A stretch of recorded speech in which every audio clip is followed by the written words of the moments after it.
काय मित्रांनो, आता जनगणनेसाठी सरकारी साहेब घरी येण्याची वाट पाहत बसणार का? तुम्हाला माहिती आहे का की आता तुम्ही तुमच्या आणि तुमच्या कुटुंबाची जनगणना स्वतःच्या मोबाईलवरून फक्त 10 मिनिटांमध्ये करू शकता. आणि जर ही माहिती चुकली तर सरकारी योजनांचे फायदे मिळायला अडचण येऊ शकते. तुम्हाला हे ठाऊक आहे का? तर नमस्कार मंडळी, मी आहे तुमचा मित्र नाझिम शाह आणि स्वागत आहे तुमचं आपल्या लाडक्या यूट्यूब चॅनलवर, ज्याचं नाव आहे AIOSM टेक. आणि आज आपण पाहणार आहोत की 2027ची जनगणना म्हणजेच सेल्फ इन्युमरेशन मोबाईलवरून सोप्या पद्धतीनं कशी करायची.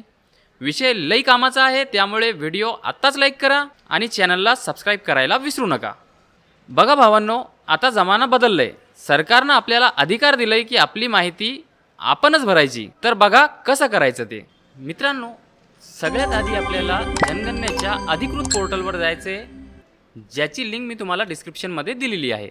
या लिंकवरती तुम्हाला क्लिक करायचं आहे. तुम्ही डायरेक्ट या ठिकाणी येऊन जायचं आहे. मित्रांनो, या ठिकाणी तुम्हाला स्वगणना की अवधी या ठिकाणी तुम्ही पाहू शकता. काही जर प्रश्न वगैरे असतील तर या ठिकाणी तुम्ही पाहू शकता. त्यानंतर खाली ट्युटोरियल व्हिडिओ जर तुम्हाला पाहायचा असेल तुम्ही पाहू शकता. युजर गाईड पाहू शकता. या ठिकाणी तुम्हाला असे ऑप्शन देण्यात आलेले आहेत. त्यानंतर खाली तुम्हाला या ठिकाणी तुमचा स्टेट निवडायचा आहे. खाली कॅप्चा टाकायचा आहे आणि व्हेरीफाय अँड प्रोसीड यावरती तुम्हाला क्लिक करून घ्यायचं आहे. येथे तुम्हाला वेलकम स्क्रीन येऊन जाईल. हे सर्व तुम्ही वाचू शकता आणि ओकेवर क्लिक करून घ्यायचं आहे. मित्रांनो, येथे एक इम्पॉर्टंट नोटीस देण्यात आलेली आहे. Please enter the name of the head of the household correctly. Once registered it cannot be change later. मित्रांनो, या ठिकाणी जर तुम्ही हाऊसहोल्डचं नाव टाकत असाल तर तो करेक्ट नाव टाका. कोणतीही स्पेलिंग मिस्टेक होऊ देऊ नका, कारण ते नंतर चेंज करता येणार नाही. त्यामुळे येथे तुम्हाला तुमच्या हाऊसहोल्डचं नाव टाकायचं आहे, म्हणजेच फॅमिली हेडचं नाव टाकायचं आहे. त्यानंतर खाली तुमचा मोबाईल नंबर टाकून घ्यायचा आहे आणि या ठिकाणी ईमेल ID ऑप्शनल आहे. जर तुम्हाला टाकायची असल्यास तुम्ही या ठिकाणी ती टाकू शकता. सर्व भरलेली माहिती एक वेळ तपासून घ्यायची आहे. प्रॉपर असल्याच्या नंतर, खात्री झाल्याच्या नंतर व्हेरीफाय अँड प्रोसीड यावरती तुम्हाला क्लिक करायचं आहे. मित्रांनो, एक OTP तुमच्या रजिस्टर्ड मोबाईल नंबरवरती गेलेला असेल.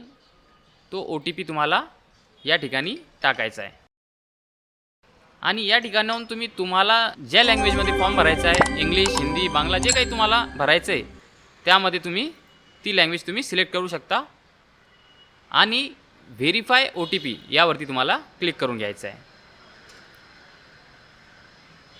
आता या ठिकाणी मित्रांनो आपल्याला 6 टॅब फिल करायचे आहेत. 6 टॅबमध्ये माहिती भरायची आहेत.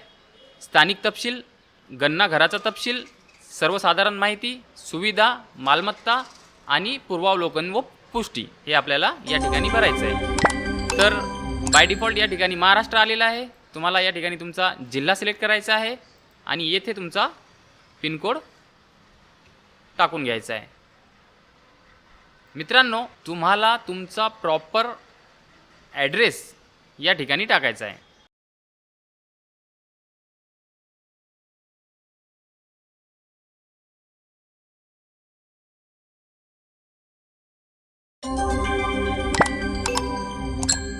तुमचा गाव या ठिकाणी तुम्ही टाकल्याच्या नंतर याला तुम्हाला झूम करायचं आहे आणि या ठिकाणी तुम्हाला हा जो पिवळा मार्क दिसतोय तो मार्क तुमच्या घरावरती नेऊन सोडायचा आहे.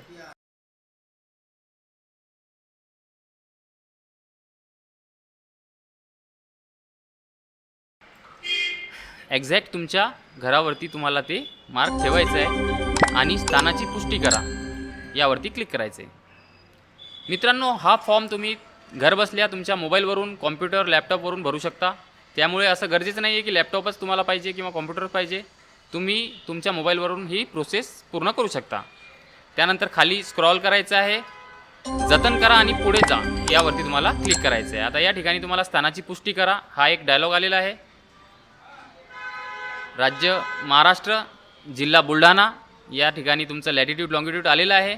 कृपया तुमच्या घराचे स्थान निश्चित करा. चुकीचे स्थान असल्यास तुमचा स्वगणना डेटा प्रगणकाकडे जाणार नाही. तुम्ही निवडलेल्या स्थानासह पुढे जायचे आहे का? जर लँडमार्क चुकीच्या ठिकाणी गेला असेल तर नाहीवरती क्लिक करायचं आहे आणि जर माहिती बरोबर असेल तर होयवरती क्लिक करून आपल्याला पुढे जायचं आहे. आता या ठिकाणी तुम्हाला गणना घराचा तपशील याची माहिती तुम्हाला द्यायची आहे. गणना घराची जमीन यासाठी मुख्यतः वापरलेले साहित्य.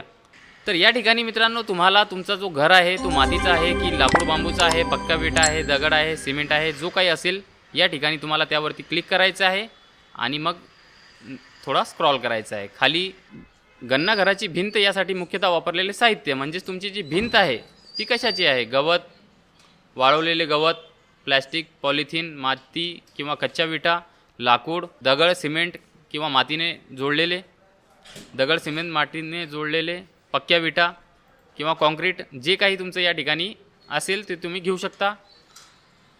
गणना घराची छप्पर यासाठी मुख्यतः वापरलेले साहित्य कोणते? म्हणजे छप्पर कशाची आहे? गवत, प्लॅस्टिक, हातांनी बनवलेली कौले, यंत्रांनी बनवलेली कौले, पक्क्या विटा, दगड, स्लेट, कॉन्क्रीट, GI किंवा धातू, एस्बेस्टॉस, शीट्स, हे जे काही असेल त्यावरती तुम्हाला क्लिक करून पुढे चालायचं आहे.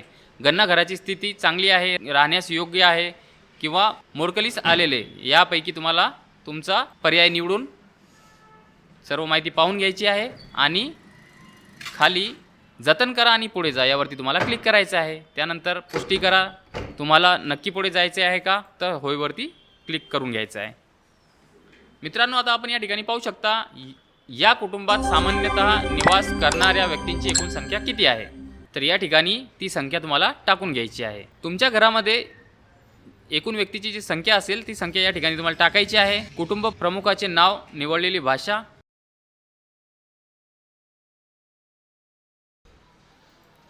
या ठिकाणी नाव टाकून घ्यायचं आहे. कुटुंब प्रमुखाचे लिंग, पुरुष आहे, स्त्री आहे, ट्रान्सजेंडर व्यक्ती आहे ते टाकायचं आहे. त्यानंतर जर अनुसूचित जाती किंवा अनुसूचित जमाती किंवा SC ST साठी समजा या ठिकाणी तुम्हाला तुमची जी कास्ट असेल त्यावरून तुम्हाला घ्यायचं आहे. त्यानंतर या घराच्या मालकी हक्काचा स्थिती, स्वतःचे घर आहे, भाड्याने परंतु इतरत्र स्वतःचे असलेले घर, भाड्याचे आणि कोठेही स्वतःचे घर नसलेले या ठिकाणी तुम्हाला टाकायचं आहे. जे काही तुम्हाला तुमचा पर्याय असेल तुम्ही या ठिकाणाहून घेऊ शकता. जर तुमचं स्वतःचं घर असेल तर स्वतःचे घर याच्यावरती तुम्हाला क्लिक करायचं आहे. त्यानंतर त्या ठिकाणी निवासयोग्य खोल्यांची संख्या किती आहे ते तुम्हाला टाकायचं आहे. या कुटुंबात राहत असलेल्या 20 जोडप्यांची संख्या तुम्हाला या ठिकाणी टाकून घ्यायची आहे आणि जतन करा आणि पुढे जा यावरती तुम्हाला क्लिक करायचं आहे. पुष्टी करा तुम्हाला नक्की पुढे जायचे आहे का, तर होय यावरती क्लिक करून घ्यायचं आहे. त्यानंतर मित्रांनो या ठिकाणी आपण पाहू शकता कुटुंबास उपलब्ध असलेल्या सोयी. पिण्याच्या पाण्याचा मुख्य स्रोत, तुमच्या घरामध्ये पिण्याच्या पाण्याचा मुख्य स्रोत काय आहे? प्रक्रिया केलेले पाणी नळाद्वारे, प्रक्रिया न केलेले पाणी नळाद्वारे, विहीर, हातपंप या ठिकाणी तुम्ही तुमच्या हिशोबानं घेऊ शकता. जर नळाद्वारे असेल तर या ठिकाणी तुम्ही क्लिक करू शकता. विहीर नसलेलं तर या ठिकाणी हातपंप असेल, ट्यूबवेल असेल, झरा असेल, नदी, कालवा, जे तुम्हाला तुमच्या पिण्याचा मुख्य स्रोत आहे ते तुम्हाला या ठिकाणी निवडायचं आहे. मग खाली स्क्रॉल करायचं आहे. पिण्याच्या पाण्याची उपलब्धता असलेला स्रोत या ठिकाणी परिसरामध्ये आहे, परिसराजवळ आहे किंवा दूर आहे ते तुम्हाला या ठिकाणी निवडायचं आहे. प्रकाशाचा मुख्य स्रोत घ्यायचा आहे मित्रांनो. वीज आहे, रॉकेल आहे, सौर ऊर्जा आहे, इतर तेल आहे किंवा प्रकाशाची सोय नाही आहे तर तुम्ही याच्यामधून तुमचा कोणताही एक ऑप्शन निवडू शकता. जर इलेक्ट्रिसिटी असेल म्हणजेच वीज असेल तर फर्स्ट ऑप्शन यावरती तुम्हाला टिक करायचं आहे. शौचालयाची उपलब्धता केवळ कुटुंबाच्या वापरासाठी यावरती क्लिक करायचं आहे. शौचालयाचा प्रकार, पाईपद्वारे मलनिसारण, सेप्टिक टँक किंवा इतर व्यवस्था, हे तुम्ही तुमच्या हिशोबानं जर सेप्टिक टँक असेल किंवा पाईपद्वारे मलनिसारण असेल तर तुम्ही हे यावरती क्लिक करू शकता. किंवा द्विखड्डा शौचालय असेल, लादीसह व्हेंटिलेटेड सुधारित खड्डा, लादीशिवाय उघडा खड्डा किंवा एकल खड्डा शौचालय, लादीसह व्हेंटिलेटेड सुधारित खड्डा, लादीशिवाय उघडा खड्डा किंवा मानवद्वारे मल वाहून नेणे, प्राण्याद्वारे मल वाहून नेणे किंवा उघड्या गटावर, हे तुम्हाला जे काही ऑप्शन तुमचा असेल तुम्ही या ठिकाणाहून निवडू शकता. सांडपाणी सोडण्याची जोडलेली व्यवस्था, बंद गटार, उघडे गटार, गटार नसल्यास यावरती तुम्हाला क्लिक करायचं आहे. नंतरचा प्रश्न आहे परिसरामध्ये स्नानगृहाची उपलब्धता. तुमच्याकडे स्नानगृह असेल तर तुम्ही यावरती क्लिक करायचं आहे. तो छपराशिवाय बंदिस्त आहे तर त्यावरती क्लिक करायचं आहे, आणि जर नसेल तर नाही याच्यावरती तुम्हाला क्लिक करायचं आहे. त्यानंतर मित्रांनो, स्वयंपाकघराची उपलब्धता आणि LPG PNG जोडणी. स्वयंपाकघरामध्ये स्वयंपाक करत असल्यास LPG PNG जोडणी आहे का, त्यावरती तुम्हाला क्लिक करायचं आहे. जर LPG PNG जोडणी असेल तर यावरती क्लिक करायचं आहे. जोडणी नसेल तर यावरती क्लिक करायचं आहे. घरामध्ये स्वयंपाक केला जातो परंतु स्वयंपाक घरात नाही, तर तुम्हाला या ठिकाणी कोणताही एक ऑप्शन निवडायचा आहे. घराबाहेर किंवा खुल्या जागेत स्वयंपाक करत असाल तर तुम्हाला यापैकी कोणताही एक ऑप्शन निवडायचा आहे. आणि जर स्वयंपाक करत नाही तर यावरती तुम्हाला क्लिक करून घ्यायचं आहे मित्रांनो. आता पुढचा प्रश्न आहे, स्वयंपाकासाठी वापरण्यात येणारे मुख्य इंधन कोणते? म्हणजे जळाऊ लाकूड, पिकाचा उर्वरित भाग, शेणाच्या गोवऱ्या, कोळसा, रॉकेल, LPG PNG, वीज. म्हणजे अशा प्रकारे तुम्हाला देण्यात आलेले आहे. तुमचा जो काही असेल तुम्ही यामधून कोणताही ऑप्शन घेऊ शकता. त्यानंतर मित्रांनो, जतन करा आणि पुढे जा, त्यानंतर पुष्टी करा यावरती तुम्हाला क्लिक करायचं आहे. आणि आता तुम्हाला कुटुंबाने धारण केलेली मालमत्ता याचा तुम्हाला तपशील द्यायचा आहे. मित्रांनो, तुमच्याकडे रेडिओ किंवा ट्रान्झिस्टर आहे काय? असेल तर होईवरती क्लिक करायचं आहे, नाहीतर नाही यावरती क्लिक करून घ्यायचं आहे. या ठिकाणी एक ऑप्शन आहे मोबाईल किंवा स्मार्टफोनवर, हे सुद्धा तुम्ही निवडू शकता. मित्रांनो, तुमच्याकडे TV आहे का? म्हणजे दूरचित्रवाणी आहे का? दूरदर्शन निःशुल्क डिश असेल तर, इतर DTH डिश असेल तर, केबल जोडणी किंवा इतर कोणतेही किंवा नाही यावरती तुम्ही क्लिक करू शकता. इंटरनेट उपलब्धता, जर लॅपटॉप संगणकावर असेल तर यावरती क्लिक करायचं आहे. मोबाईल स्मार्टफोनवर असेल तर या ठिकाणी तुम्ही क्लिक करू शकता. लॅपटॉप संगणक आहे काय?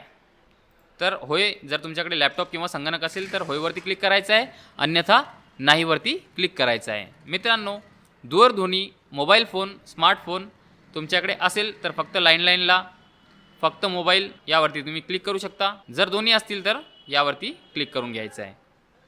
त्यानंतर मित्रांनो, सायकल, स्कूटर, मोटरसायकल जर तुमच्याकडे असेल तर तुम्ही तो ऑप्शन निवडू शकता. म्हणजे सायकल असेल तर या ठिकाणी क्लिक करायचं आहे, मोटरसायकल असेल तर या ठिकाणी क्लिक करायचं आहे, दोन्ही असतील तर या ठिकाणी क्लिक करायचं आहे, आणि जर नसेल तर तुम्ही या ठिकाणी क्लिक करू शकता. ठीक आहे. त्यानंतर कार, जीप, व्हॅन जर असेल तर तुम्ही होयवरती क्लिक करू शकता, अन्यथा नाहीवरती क्लिक करून घ्यायचं आहे. आणि मित्रांनो, शेवटचा एक प्रश्न आहे, कुटुंबात सेवन केले जाणारे मुख्य धान्य. जर तुम्ही तांदूळ जास्त सेवन करत असाल तर यावरती तांदूळवरती क्लिक करायचं आहे. जर गहू जास्त सेवन करत असाल म्हणजे खात असाल तर गहूवरती क्लिक करायचं आहे. ज्वारी, बाजरी, मका किंवा इतर कोणतेही जर असतील तर त्यावरती तुम्ही क्लिक करू शकता. त्यानंतर मित्रांनो, जतन करा आणि पुढे जा यावरती क्लिक करून होय या बटनाची पुष्टी करून घ्यायची आहे.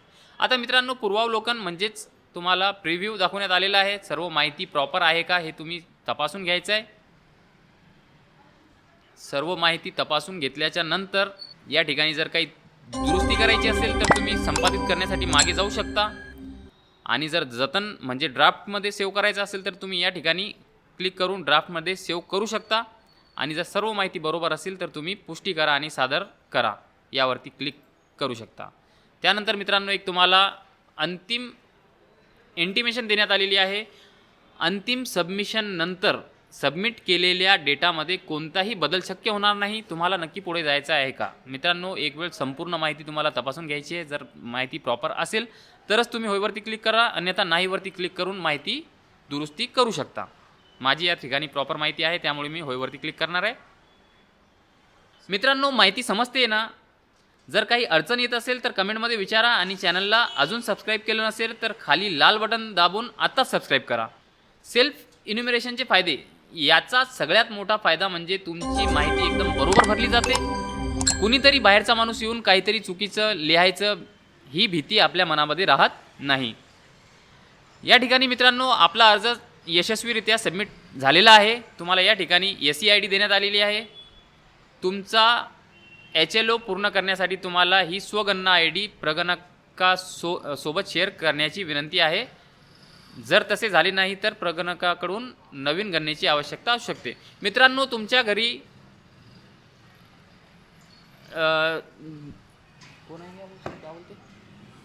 तुमच्या घरी प्रगणक येतील त्यांना ही आय डी तुम्हाला शेअर करायची आहे. त्यामुळे तुम्हाला ही आय डी जपून ठेवायची आहे. प्रगणक आल्याच्या नंतर त्यांना ही आय डी तुम्हाला द्यायची आहे. तरच तुमची स्वगणना पूर्ण झाली असे गृहीत धरण्यात येईल.